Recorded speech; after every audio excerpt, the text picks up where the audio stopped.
Claudine Hemingway is a descendant of famed writer Ernest Hemingway. We bumped into each other at a party and decided to team up and dive deep into French history, but with a twist, by bringing a spotlight to those lesser-known creatives in France. This is History with a Hemingway. Welcome back to Paris History Avec Hemingway, and we have a very exciting episode today because it is our 150th episode with Claudine, and we hope you guys have been enjoying this journey with us, learning all about French history and artists and women and true crime. So to celebrate, we are going to talk about one of Claudine's most favorite places in the world, the Louvre. And not just the Louvre, we're going to talk about saving the Louvre, which happened in many ways, and it's going to be multiple episodes. And Claudine's going to kick it off for us. Yes, yet again, I can't condense this enough into one episode, so it's going to go to at least two episodes, probably two episodes. I'll probably try to have to edit myself, but it does have to do with my very favorite thing. And I think on each one, on our 50th, 100th, and now 150th episode, I do it about the Louvre. Yeah, I love this, though. I mean, who doesn't want to hear more about the Louvre? I know. And you know that I just spend all my time in there, whether I'm taking clients in there on tours or just hanging out in there. I love it so much. And I hope that my biggest wish in life is that people don't think of the Louvre as this nightmare that is surrounding Mona Lisa, that there's so much more to the Louvre, including this amazing history. And so we're going to talk about today and next week about some of those moments that the Louvre was saved and some of the amazing people that did it. Yes, I'm so excited for this. I love it. So on August 25th, 1939, when Hitler was knocking on the door of France, the keepers of the great art of Paris sprang into action. There was a few specific ones, Jacques Choujar, who I'll talk about a lot. He was a director of the National Museums of France, and René Wiguet, he saved, the two of them basically planned for a year to save the Louvre, packing it all up. But that was not the first evacuation. It's just the one that most people know about. And there was a few more that came before that. Aha, I had no idea. Yeah. In July 1830, there was the famous revolution that Eugène Delacroix, again, always get him in the episode. But Delacroix, his very famous painting, Liberty Leading the People, is based on the Three Glorious Days that was in July 1830, specifically July 28th.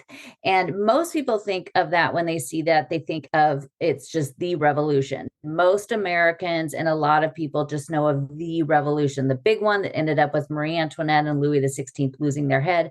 But there's been many revolutions in France, and even maybe you consider one right now happening. Yeah, I think with revisiting that. Strikes. Yeah, and the garbage, which is thankfully stopped, and they're cleaning up all the garbage. But the famous revolution that this was done by Delacroix was 1830. The Louvre opened in 1793. It opened in the middle of the biggest revolution, but it survived unscathed since it was given to the people at that time, which I think was the whole reason why nothing happened to the Louvre, because they opened it up and said, and here it was a palace to the kings and the emperor. And it was at that time they gave it back to, here we're going to open this up. But they only let the peon public come in like one day a week. The rest of it was just for artists. But I think that's what actually survived. It kept it from being destroyed during the revolution, which we'll talk about the other ones that actually did destroy more buildings.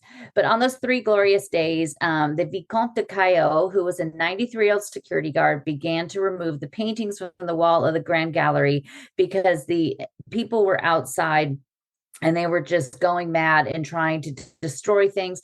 And so that was the first time they really worried about the Louvre and what was going to happen. At that point in the Grand Gallery, which when the Louvre first opened in 1793, the Louvre was not what it is today. It was not this huge thing. It was basically the Denon wing. It was the Grand Gallery and the Petit Gallery, and that was it. Just that little part, which is still long. It's like almost a half a kilometer long, but it was just in that space. But they hung the art floor to ceiling. So it went from the floor, frame to frame to frame to frame, all the way to the top. That's wild. I can't imagine seeing something like that. I can't even it's just it's hard to even look at that because there are some museums that still do that, not as close as frame to frame, but it gets really difficult to really get back to see those paintings that are up high. And so at that time, they weren't really hung, like, now it's like they're practically super glued to the wall. But back then they just kind of were hanging there. They weren't really, it wasn't really, they didn't think of these things as getting stolen. So it was a little easier to remove things, but they had to work around the clock and all night long on really tall ladders, handing the art down to move it away because they were worried that they were going to try to destroy the building and set fire to it. Caillot ended up making up a sign in English. It was translated to respect the national property. And rioters ended up breaking in. They were firing to get through the doors, breaking the locks. But they got inside and they didn't touch a thing. And this one little sign that said respect the national property basically stopped them from doing anything. That is so funny. Now that's not happening. Now, when a couple weeks ago, when this newest thing that happened in France, people were at the Place de la Concorde, they were spray painting, they were spray painting statues, they were doing all sorts of stuff, which, don't destroy the statues, people. But back then they actually, it stopped them. 5 months later, on December 21st, and they pushed through the doors again, but they left basically everything just fine. Nothing really happened. In February 1848, as the next king ended up waking up the revolutionists again, the sign was placed at the entrance and they basically moved on by. They didn't do anything. So the Louvre basically survived the revolution, survived the Three Glorious Days, survived all of the other uprisings. And in 1870, the Louvre came its closest to disaster. On July 18th, Napoleon III declared war on Prussia. As the troops moved closer to Paris, the first evacuation of the Louvre and what would lay the path for the future began. On August 30th, 1870, they quickly worked for 4 days to pack the most precious of pieces away and send them to a military fortification in Brest. They wanted to send it to Brest, so it was, if they needed to move it out to England, it was close enough that they could do that. On September 1st, the Mona Lisa and Wedding Feast of Cana left the Louvre. And over the next 2 weeks, 123 crates of paintings, sculptures, and objets d'art were right behind them. On January 6, 1871, the Venus de Milo was moved to a nearby prefecture and hidden behind a brick wall that was covered with sandbags. They literally just built this wall up around her and just packed her in there. The prefecture was later destroyed, but the only thing that was left standing was that room that was completely bricked in, and Venus de Milo was completely left without a scratch. That's wild. It worked. Yeah. It worked, yeah. A month later, a treaty was signed and the end was in sight, or so they thought. But in the coming months, a revolution within the country began and what would destroy many of the historic buildings. We talked about this before when we talked about the Palais d'Orsay, before what was there before the Musée d'Orsay and the Gare d'Orsay. In May, for 2 straight days in 1871, the Palais des Tuileries burned. Flames ravaged through each historic wall, paintings and pieces of furniture. The communards had actually tossed in buckets and buckets of oil and wax and set it on fire so that it would just torch up, in seconds. It would be like putting gasoline on a fire. Oh my God, that's crazy. Connected to what I know, horrible. I can't even imagine. I mean, fire is one of those things that just frightens me. Connected to what is the Louvre, the Palais des Tuileries was built, of course, by Catherine de Medici, who we talked about, probably 140 episodes ago. The Tuileries was built, and then the Grand Gallery was built to connect to the Tuileries. So the Louvre now, basically the Tuileries was, at this point in 1871, set on fire. And it was connected to the Louvre. And at that point, the Louvre actually went all the way down to that corner. Today, we can't go that far. It is part offices now, unfortunately. But the fire started to come through there, started to come down the Grand Gallery. There was a group of men that jumped in to help. Henri Babet de Jouy was a curator for the National Museum and later became curator of the Louvre. As the buckets of oil were thrown in there, and the Pavillon de Flore and the Pavillon Marsan, which is on both sides, The fire started to move into both of those. Jouy, with the help of Antoine Aron de Felfaux, he was a curator of antiquities, and then also the administrator Leon Moron, for 2 days straight. They basically worked 48 hours to try to do all they could to save the collections. The curators were helped by a real hero, Martin de Bernard de Signy.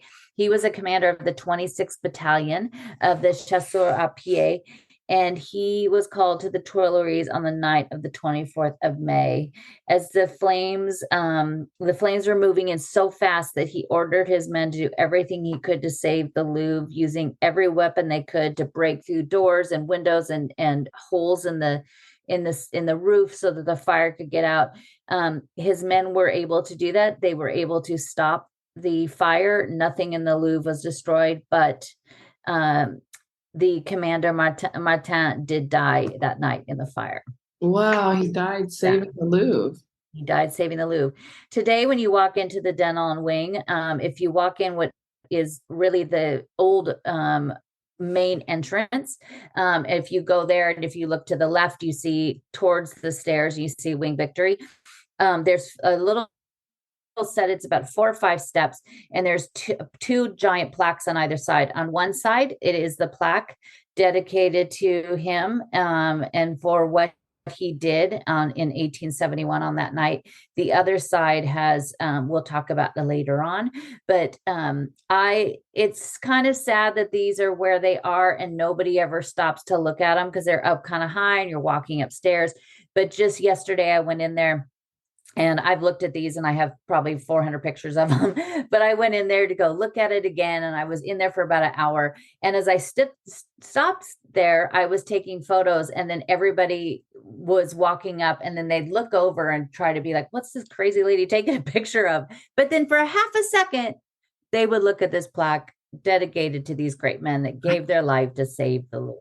I like that you brought attention to them. I know. So maybe, just maybe, but they literally gave their life for the art.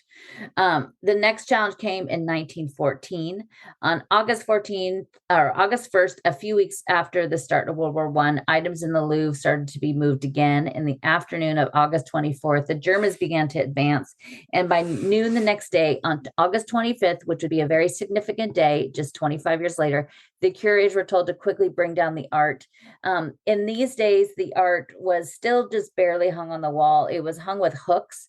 This is also just right after the Mona Lisa was stolen, and a few years after. And so they were thinking of security a little bit more, but still they just use hooks just because they thought, what if we ever have to undo this? Now I don't know what they would do if they had to quickly. Now they have more fireproof doors and things like that in place. But of course, I've never gone up to a painting and tried to pull it from the wall and see how it's hanging. I'm too scared to do that. They might shoot me. But they're definitely attached to the wall much more securely now, but I don't know what they would do if there was another fire. The huge paintings like Jacques-Louis David's Sacré de Napoleon were removed from their frames and even rolled onto giant large cylinders. Sometimes they brought whole huge trees, whole huge tree trunks that would be 10 feet long to roll the paintings on. The Venus and many of the treasures are put on a train in the dark of night and sent to Toulouse. The largest painting in the Louvre, Veronese's Wedding Feast of Cana, did stay. They kept it on the wall that's opposite what is now in the room where the Mona Lisa is. And they basically covered it up. They just built a wall in front of it, so it looked like it wasn't even there. Wooden crates became so scarce. The curators started just tossing the paintings, probably a little bit nicer than toss, but into the backs of trucks, covering it with the tarp. 720 paintings were removed and a handful of objets d'art and sculptures. And over the next 4 years, more and more art was evacuated, but the Louvre remained open to the public, although at that time it was probably only a handful of a dozen rooms. Wow. I mean, just to think about everything that went on and what we see today, people have no idea. No, and I mean, because I know the Louvre, like it's my sister, like it's a beloved family member of mine. I constantly think about this when I'm in there, and especially as we go through World War II, and I tell you about some of the different areas and like I can't not think about these things when I'm there, or when I see a certain statue and know how it was moved and where it was taken. And if you think of like what those pieces of art have seen, if they could only talk to us, not just to tell us the story of the art itself, but to tell us the story of where it's been and what it is. It's kind of mind-boggling, because some of these things go back 15th century, 14th century. Yeah, I mean, and the people who saved it, the people who died for it, the people who made it, there's just so much wrapped up in it. There's so much to it. But at the end of November 1918, 5 weeks after the war, the art slowly returned to Paris. And by mid-February 1919, the Louvre was all back to normal, although it would only be for about 2 decades. At the end of the war to end all wars, as it was called, the curators and museum officials were on edge and began to compose a plan that if this ever needed to happen again, what they would do. The members of the National Museum, including Deputy Director Jacques Joujard, looked at the worst case scenario of full evacuation of the museums of Paris. So not just the Louvre. At that time, you had the Cluny, you had the Carnavalet, you had the Musée des Arts Décoratifs, you had all of these other museums, not like you do today, where we have like close to 175 museums.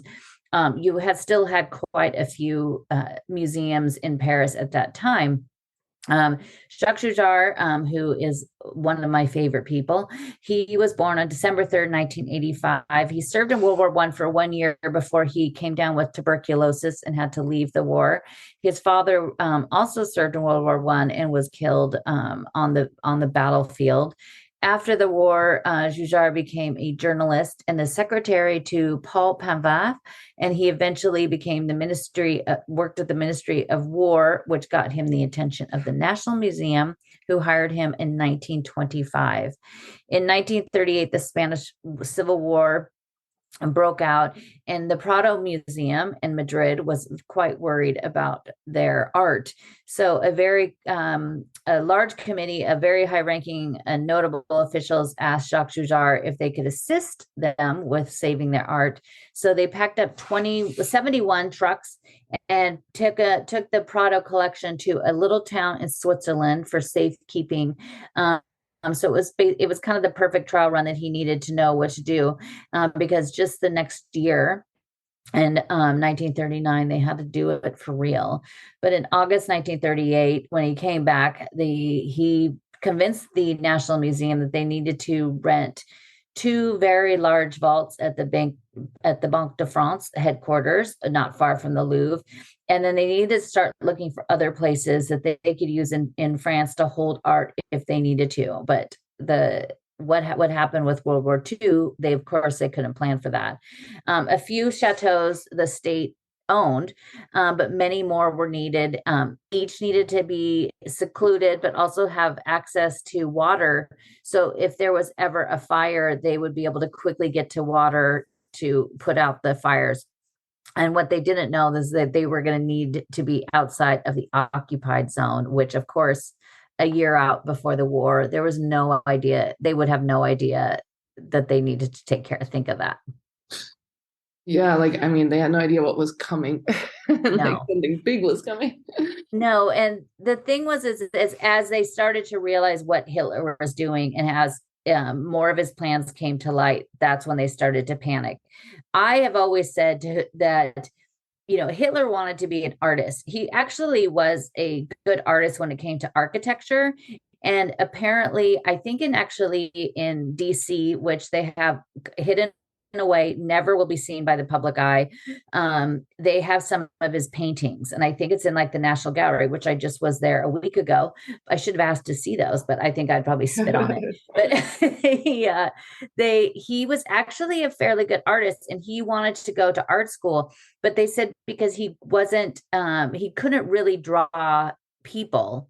He could really only draw like buildings and landscapes, that he wasn't a well-rounded artist, and so they wouldn't accept him. We could have avoided So World War II if someone would just told Hitler he was exactly. so Somebody could have just stroked his ego, said, "Hey, little guy, that's a great painting. Why don't you come to our school?" We could have avoided a whole lot of horribleness and a lot of people dying. Oh, But because he was a frustrated artist and he was obsessed with art, he wanted to create the largest museum in the world and the Fuhrer Museum. And so he brought in early on, he brought in all of the experts that the greatest minds of art that he could find. He had them put these books together that basically had all of the art, the best art in Europe that he should have. And each of these books were put together by country.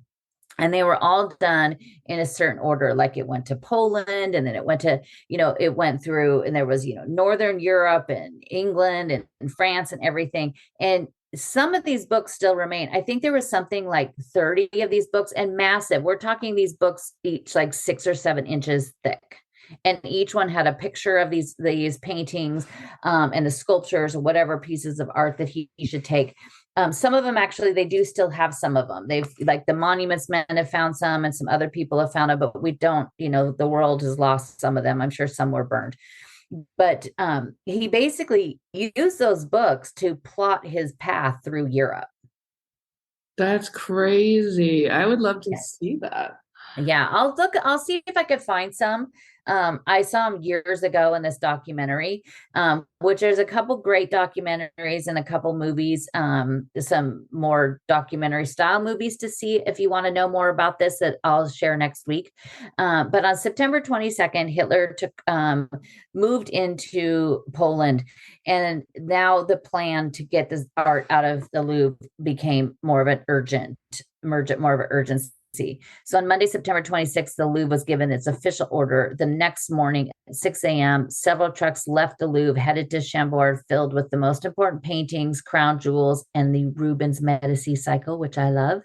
For the next 4 days, more pieces left until September 30th, when the Munich Agreement was signed, and everyone took a breath because everybody thought now the war was over. So all of that came back quickly. The trucks turned around. They came back to Paris. Mona Lisa was back in her home. All of the crown jewels were back. Everything was fine for about 11 months. And then on August 23rd, 1939, Germany and Russia signed a non-aggressive pact. And on August 24th, the Museum of London closed. And on the 25th of August, 25 years to the day that they started emptying the Louvre for World War I, the Louvre began its evacuation again.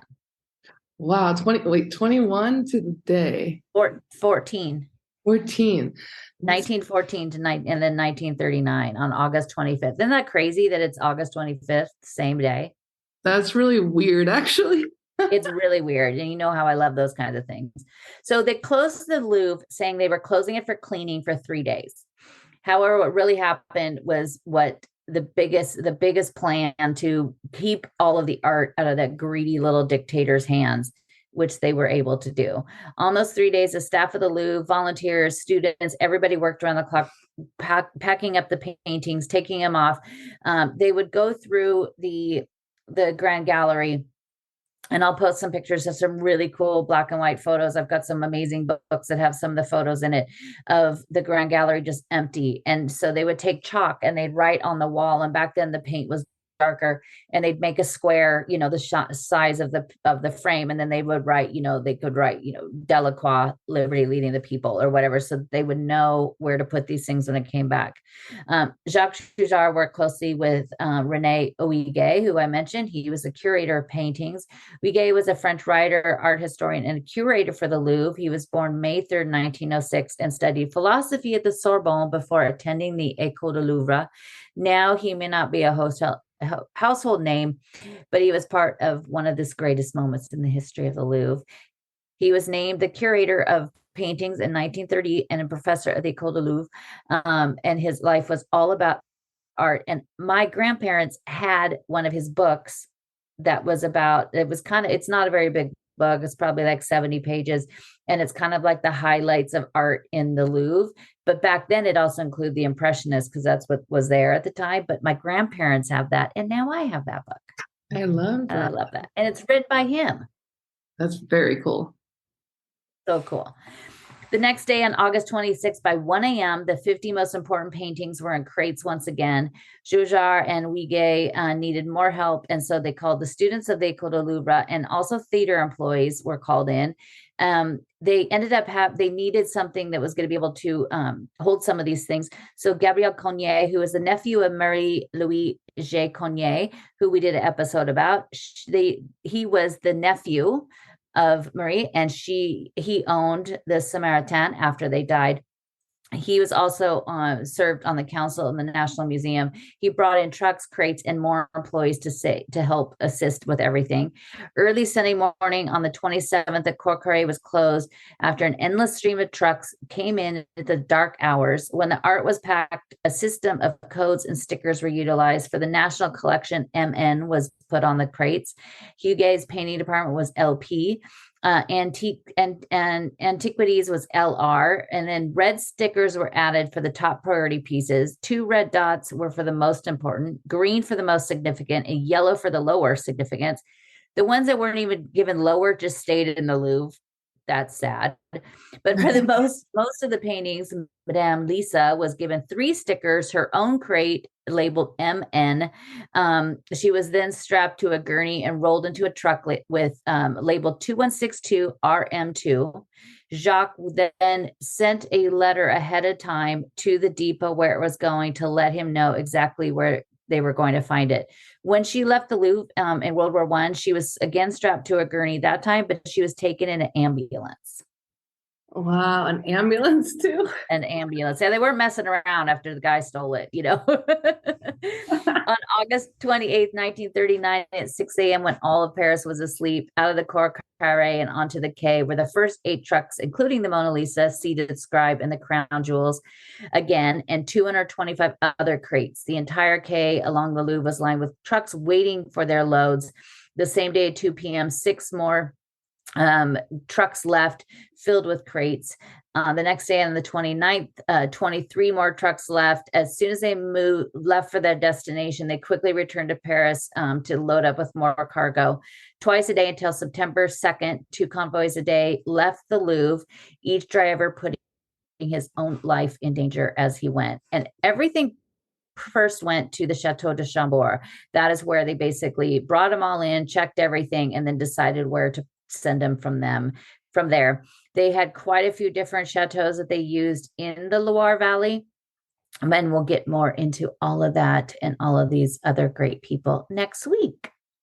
I think this is a fantastic kickoff for what's to come, all these people involved in saving the Louvre, and also our 150th episode. I mean, time has flied. We started this in March 2020, and now so far. So thanks so much to all our listeners for always supporting us, and we love your feedback. So please get in touch, and definitely reach out to Claudine, book her for a tour, check out her work at ClaudineHemingway.com. Thanks for listening today, guys. If you're interested in learning more about Claudine, her tours, history, and the beautiful photographs that she posts all over Instagram, tune into her website, ClaudineHemingway.com.